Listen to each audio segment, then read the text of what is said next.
You shaped it in your mind. Total performance. Now the all-new Toyota Supra brings it alive. Super power, created by a 3-liter 24-valve, 200-horsepower engine. Super suspension, racing type, double wishbone, fully independent. Super cockpit, where you perform. The new Toyota Supra. Performance without compromise. Now the Supra dynasty begins. Who could ask for anything more?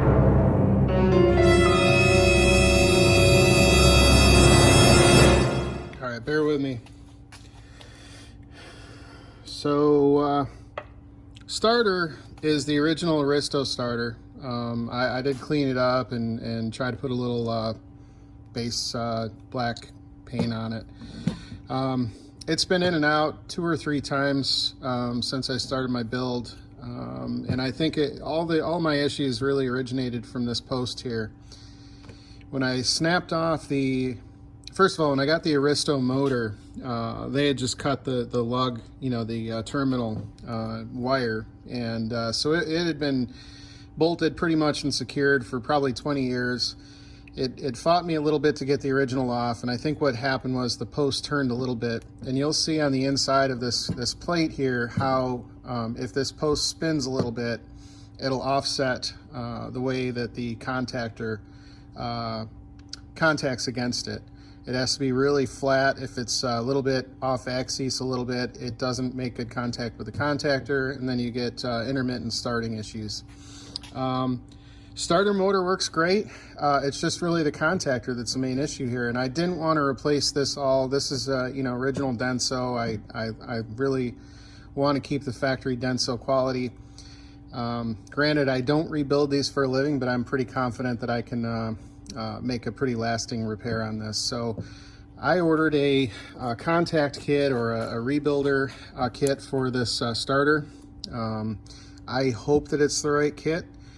66-82603-1, I believe is the official part number. I'm not too familiar with WAI components, but we'll see. I'll hope for the best.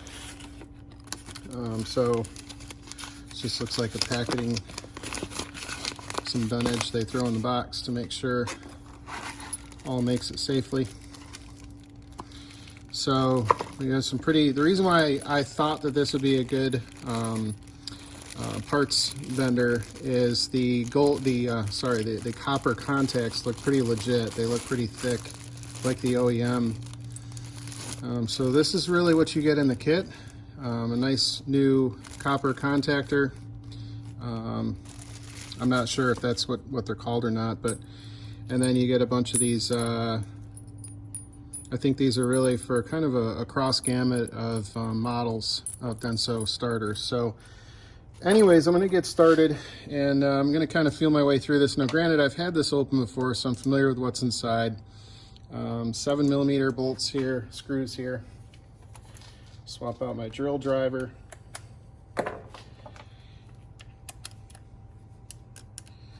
Sorry you're looking at my foot here.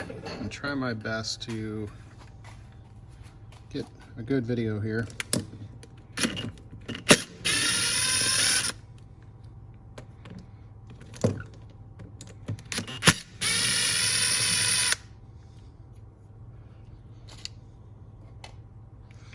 My hardware somewhere safe. I'm going to try to paint this again, let it sit overnight, and hopefully the paint will be hardened. But taking this in and out from the bottom of the Mark III Supra is not fun, but I've done it a few times. Just kind of fight around this little boot here. There's a grommet here, not a grommet, but a seal, and this is the contactor I was speaking of. I've already had this out and cleaned it numerous times, so you can tell it's had a rough life. I mean, it's still quite thick. It's got a lot of contact, but you can just see it's really in rough shape here. It's really gouged and grooved. So I'm going to transfer over. Here's the new one. Here's the old one. I'll make sure I lubricate the shaft so that we have good movement. And I've already cleaned this inside of here. I'm pretty confident I don't have to take that all back apart. But essentially you can see here, actually, this is a little up right now and this is down. And that's just because of this, again, this terminal here. Don't know if I can get this. Probably need a deep well, yeah. All right, well, I'll be right back.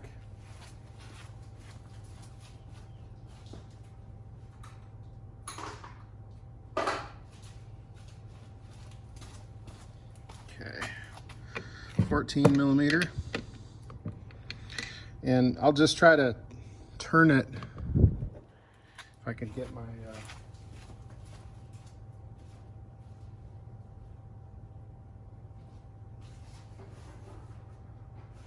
sorry guys, I'm getting my 3/8 inch drive ratchet. Okay, 14 millimeter. Deep well. Whoops, I just dropped it. Okay. I'm just going to turn this a little bit and you can watch this. Oops. So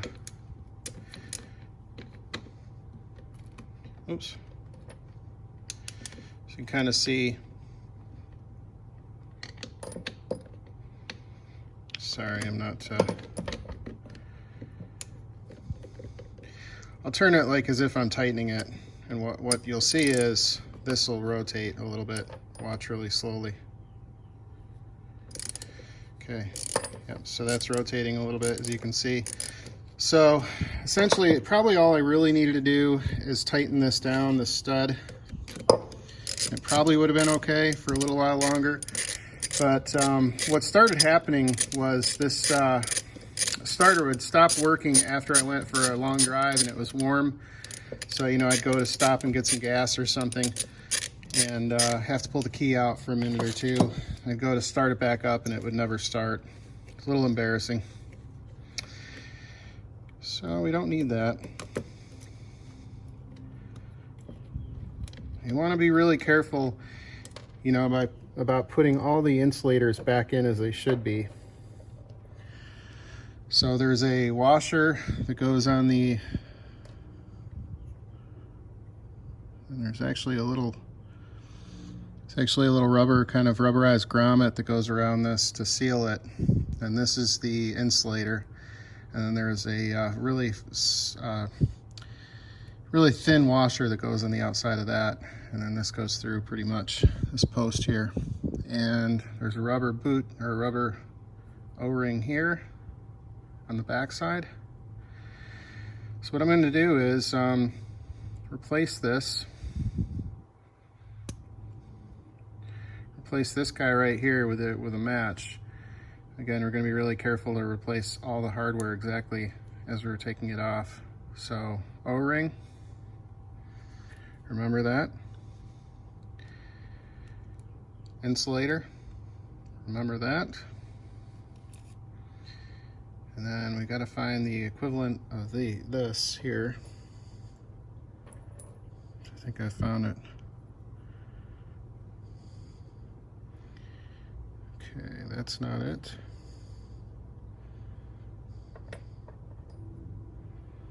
That's it right there. So that's gonna get replaced.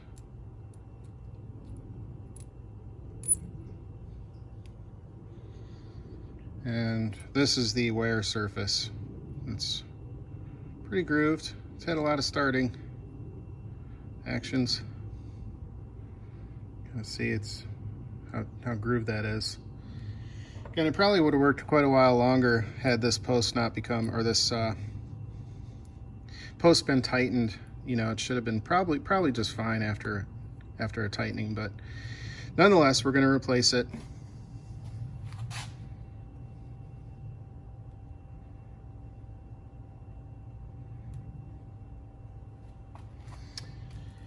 I'm just going to tap in. I'm going to tap that in. It's got some splines on the back side. I'm just going to either take some vice grips and just do a little mild squeeze, or I'll tap it in, but I'll be right back.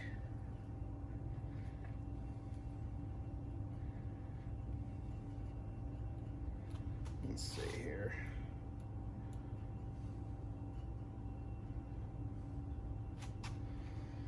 All right, let's see here.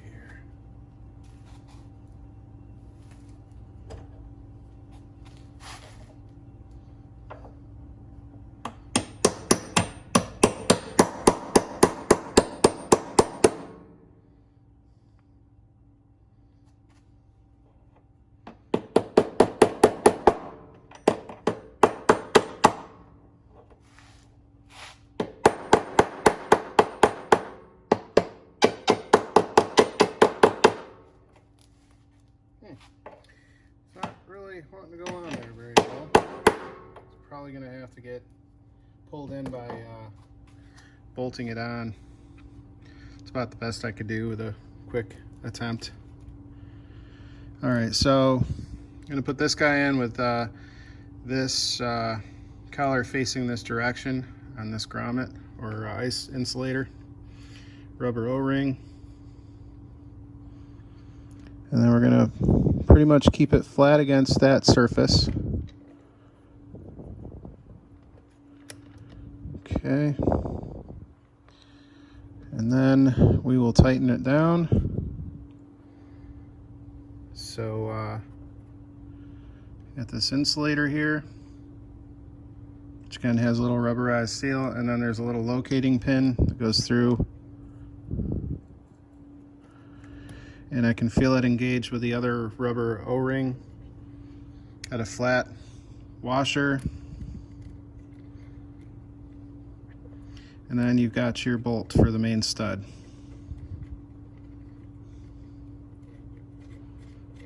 Okay, so I'm going to use the ratchet and I'm going to try to draw this guy in. There's a little bit of a gap here. You can see it hasn't been drawn in fully. I'm going to try to see how that works.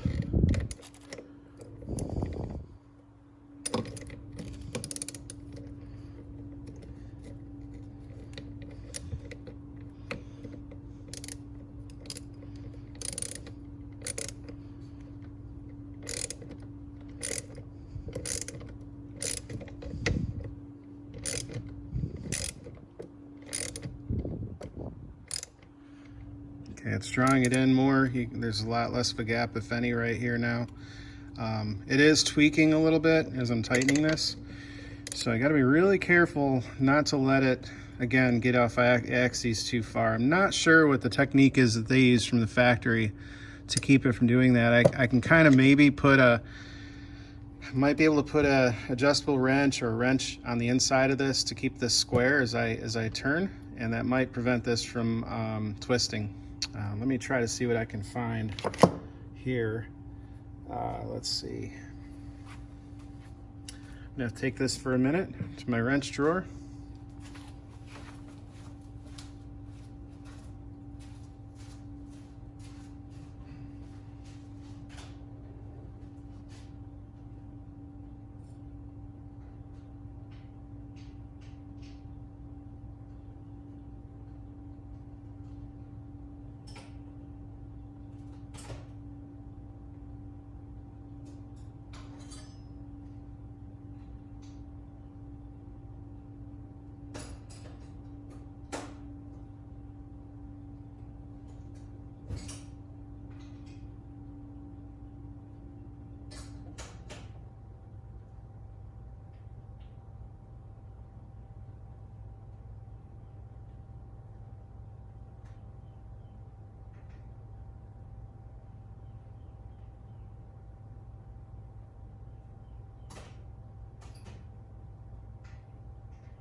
Alright, feels like a 15 is the most adequate wrench, and I tried standard as well as metric, and 15 seemed to mate up with it the best.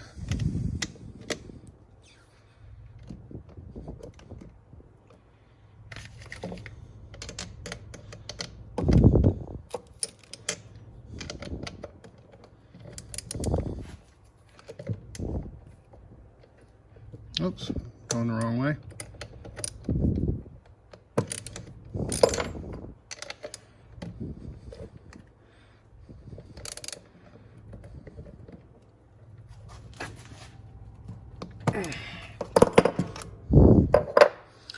Now I can tell you right now, my fingernail fits underneath this side and it doesn't on this side, so it's still twisted a little bit. I'm gonna have to figure this out.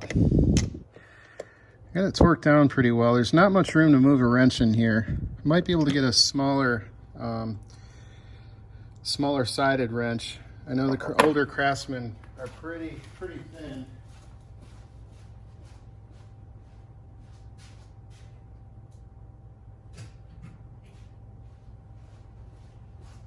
I'm gonna try a 15 millimeter Craftsman to get in here and just kind of tweak this a little bit to get it nice and flat, which that worked like a champ. I just put this in here, tweaked it a little bit. So let me try to tighten now with this wrench. Actually, you know what? I'm gonna use another, this socket doesn't really fit on here too well. Well, let me just see what I can do here.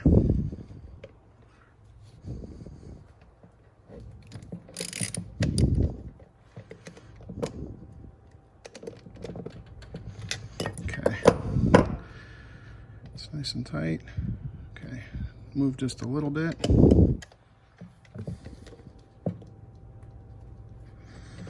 Boy, that is just such a tedious.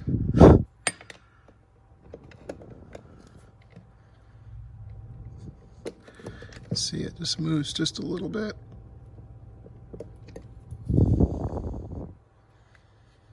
Trying to get an equal gap.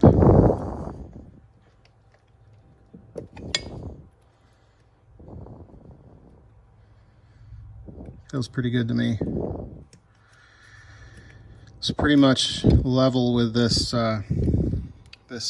plate right here that has an insulator on it. Now, I should probably replace this side as well. It has some arc marks and some, it also has some grooves worn into it. I have to carefully remove this boot.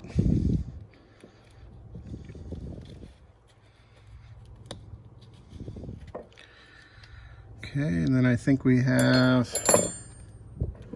14 millimeter again. Nope, must be 12. All right.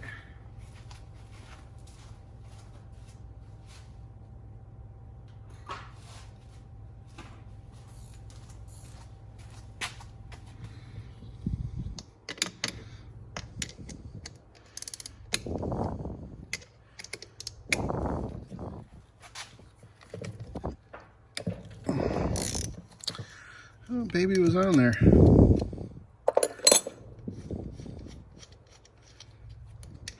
So I suspect had I not had to remove the primary wire here, you know, had it been undisturbed, this starter probably would have lasted quite a long time.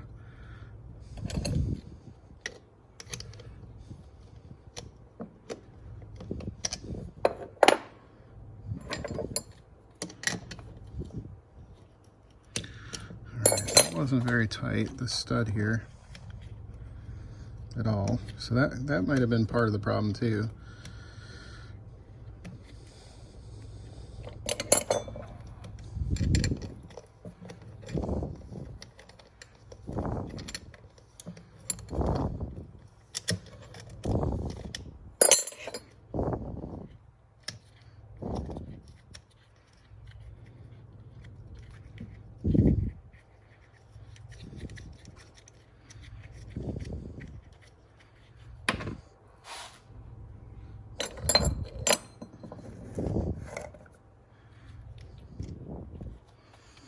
Okay, so I'm going to take this guy out. Some delicate nature here. Once again, we have a small, thin, flat washer. We have the insulator. We have an O-ring. And this guy is just sliding out. This one's a little different because this one actually has this wire coming off the solenoid wiring. I just twisted that guy off. And as you can see again, it's got a fair amount of wear and groove on the edge of it. It obviously has been chattering. It hasn't really been rubbing smooth. So nice going on that one. I definitely feel like I caused that failure when I replaced the wiring on that stud. The stud rotated, like I said, and that's when everything went downhill. So there's one of these in here that matches. It's a like for like, so I'm going to replace that.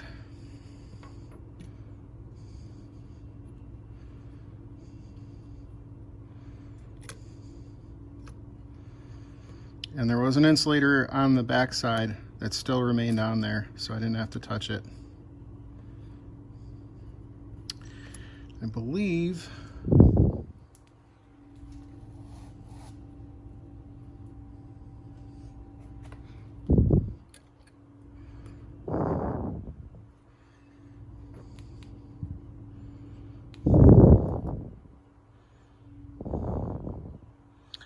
it went this guy, then this guy, and then the post. And then there is an insulator on the back side that remained there. And let's see.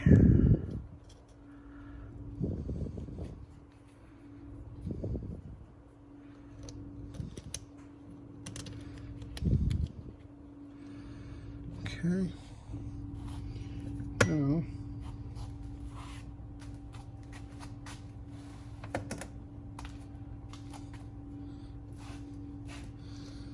okay, I gotta remember the sequence here. So I have an O-ring.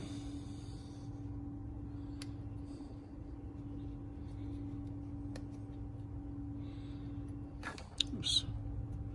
Then we have insulator. And then that kind of pinches between the O-ring and the other insulator on the inside.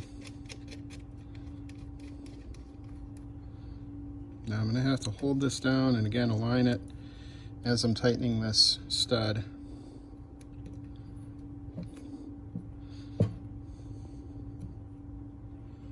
Looks like it's right against the plate.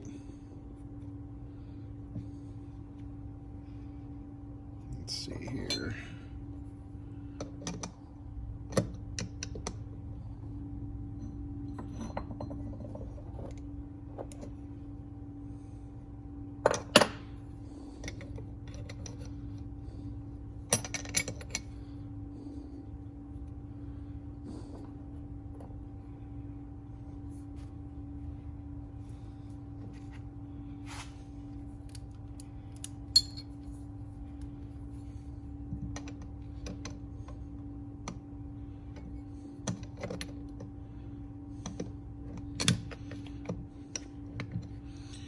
I wonder if this other one is a 14. It looks like it's a little smaller. Maybe not.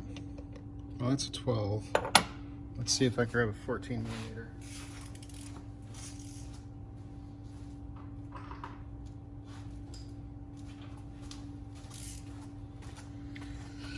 Here's a 14, and that does seem to fit pretty well on that. So it's a 15 on this side, 14 on this side, and then a 14 to take this stud nut off.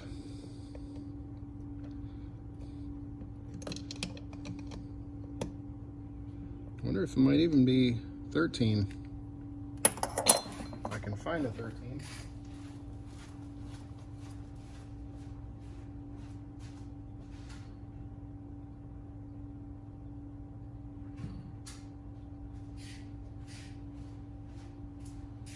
Well, I can't find a 13, so I am just going to try to tighten this guy and see what happens. I'm already not really digging it. Let's see what I can do. This guy's just spinning a little bit, as you can see. And don't really want this guy to walk. I'd like to have it, let's see.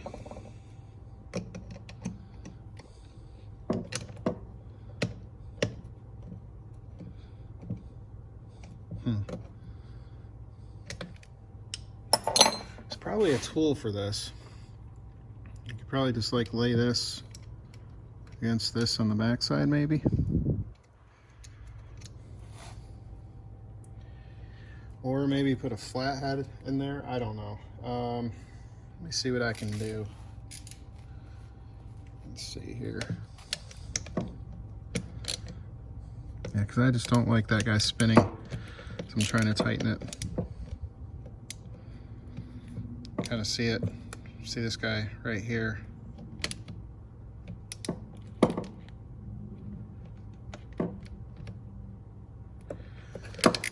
Alright, as I'm trying to tighten it, it's walking. Here, let me try to loosen it. See if you can see it turn a little bit. This guy right here.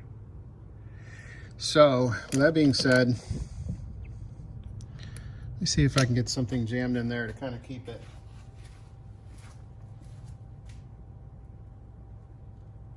level.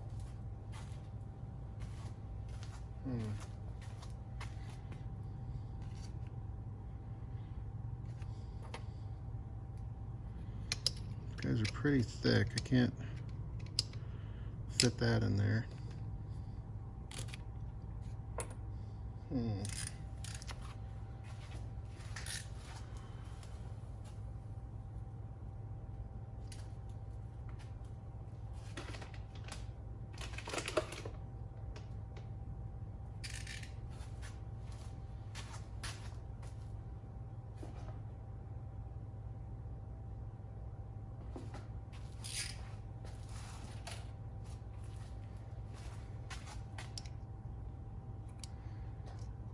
Well, a penny won't fit in there.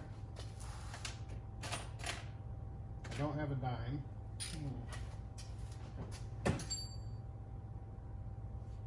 You have a razor blade, let's see. I don't know if that'll fit in there or not, but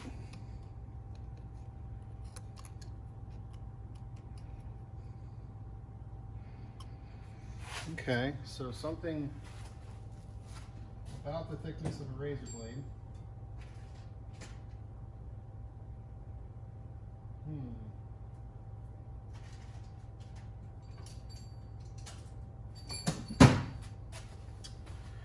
I do have this guy right here. Maybe that will work. Doubtful, but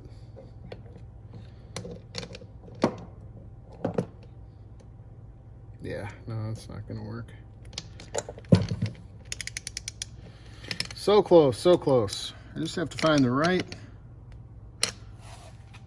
thickness of metal, jam it in there, then I can tighten it down. Nothing is jumping out at me.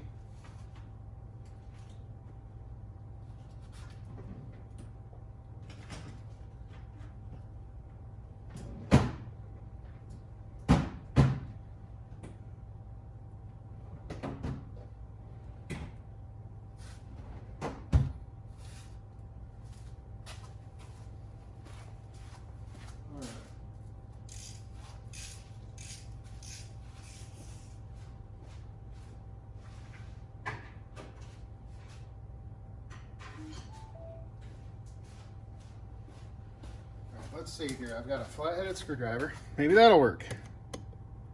Doubtful. Yeah, doesn't feel like that's going to do me any good.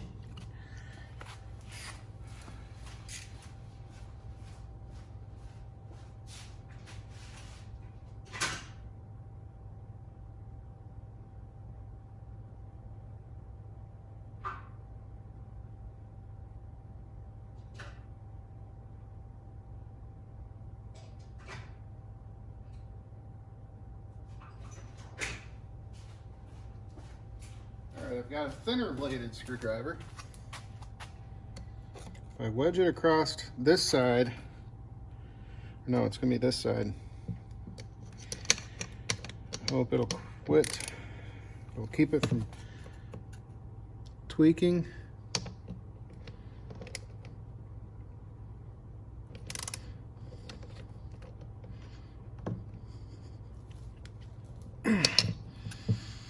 It's not too bad. It's off a little bit, but it's probably pretty good. Sufficient. All right, so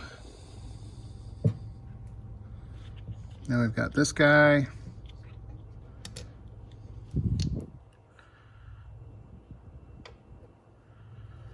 And this guy.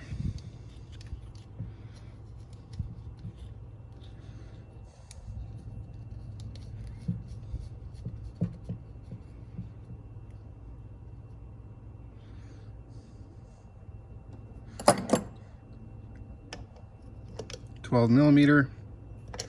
I'm going to watch this guy, make sure it doesn't tweak anything as I tighten it. Feels pretty good. Feels plenty torqued. Look at that, they got a little drain built into this boot because that's the lowest point. That's pretty cool. You get a lot of foresight goes into this.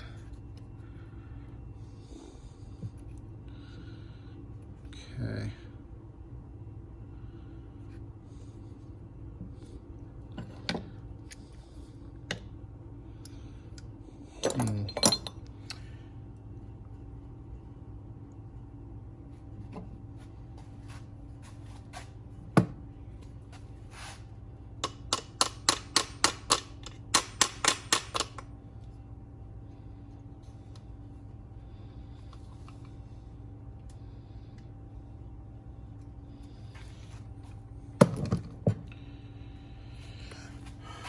All right, so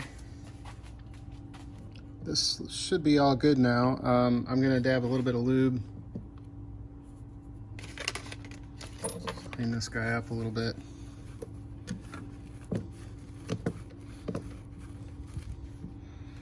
And I cleaned that, you can tell not too much came off. I did clean this post and I did lubricate it. Let me put the little bit of lube on the axis.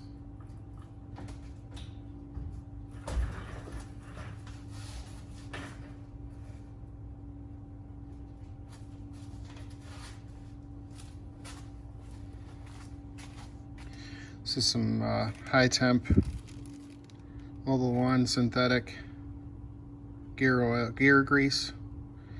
Just kind of use this on things like this. Give it a little lubrication, obviously.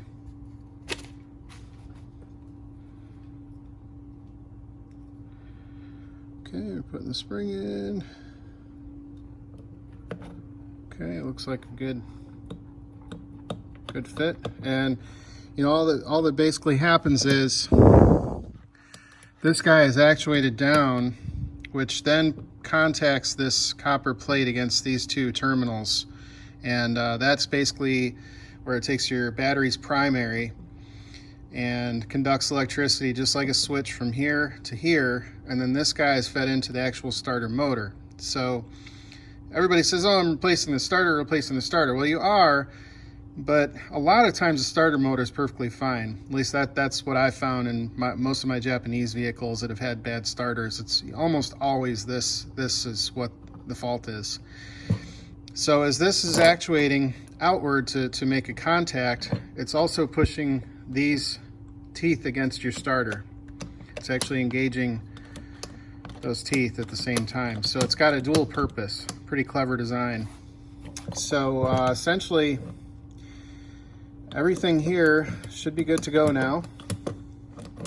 As long as these guys are making good contact, which I think we are.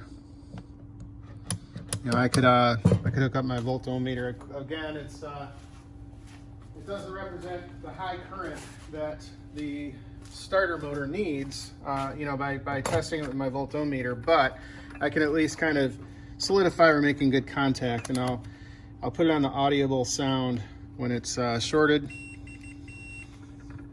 Try to hold it on both sides and just try to show you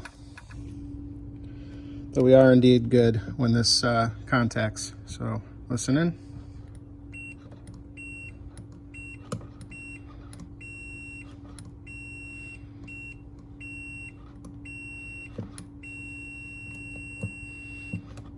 Okay, So it is making good contact. We've confirmed that with our voltometer. I believe all these other guys are just, you know, again, for additional models that might be within the kit repair part number. And they're good chunks of copper. I might just save them for other functions, other purposes. Might make like some washers out of them or something down the road. But I won't be using them today. So I think this kit was around $20. But again, I could have, you know, spent another $100 for a new starter, $120 or so, and had a new starter. But you know, I say new, but most of them are repaired. And I don't know. I've just had so many bad experiences with the repaired starters and alternators that I just prefer to either go new or rebuild them myself. You know, because a lot of times I'd get the rebuilt alternator or starter and it wouldn't work, and I'd be stuck rebuilding it myself just because I've got the car on jack stands and can't get from point A to point B. And poor person life sucks, you know, having one car. Anyway, I'll quit my crying. All right, so let's see here. I'm gonna wash or wipe this back plate down a little bit so I can make sure my gasket's gonna work. Have a little remnant of something in there. Okay, so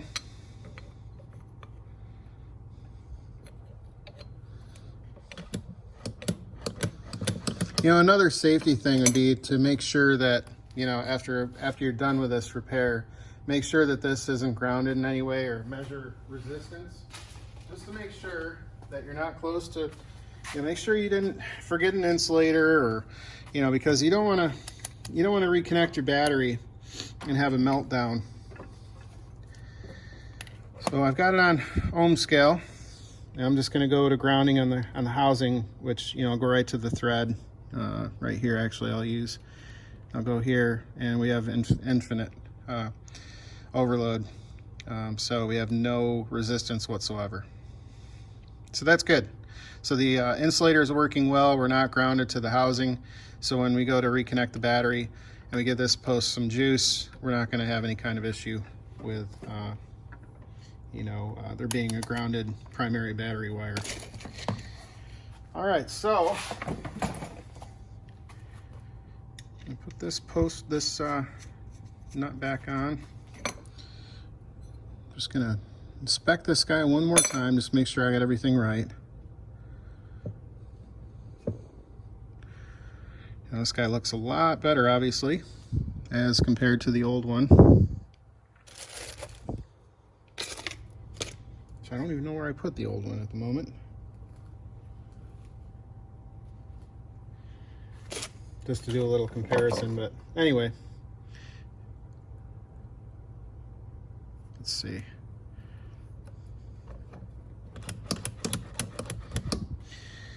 Okay, so then this guy goes on. There are 3 7mm bolts.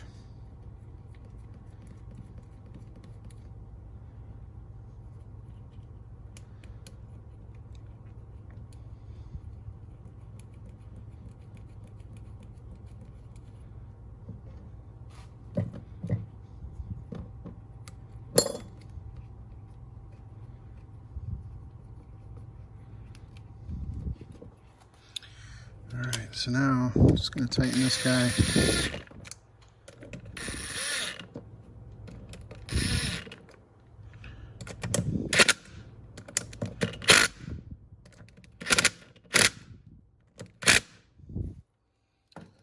Okay, so like I said, I'm just going to tape off anything, mask off anything I don't want sprayed. I'm going to go spray this. Probably with some Rust-Oleum. I do have some, let's see, POR 15. Yeah, I could probably put some of that on here, but I'm just going to basically do a light coating of, this is overspray. So it has paint on it. I just have to degrease it, and then I'm just going to spray it again kind of lightly with a light coat of black Rust-Oleum. So just to kind of keep it looking nice and fresh, keep it from corroding too badly. So that's the only thing I'm going to do, and then I'll put it in the car, and I'll report back to you as to how it works.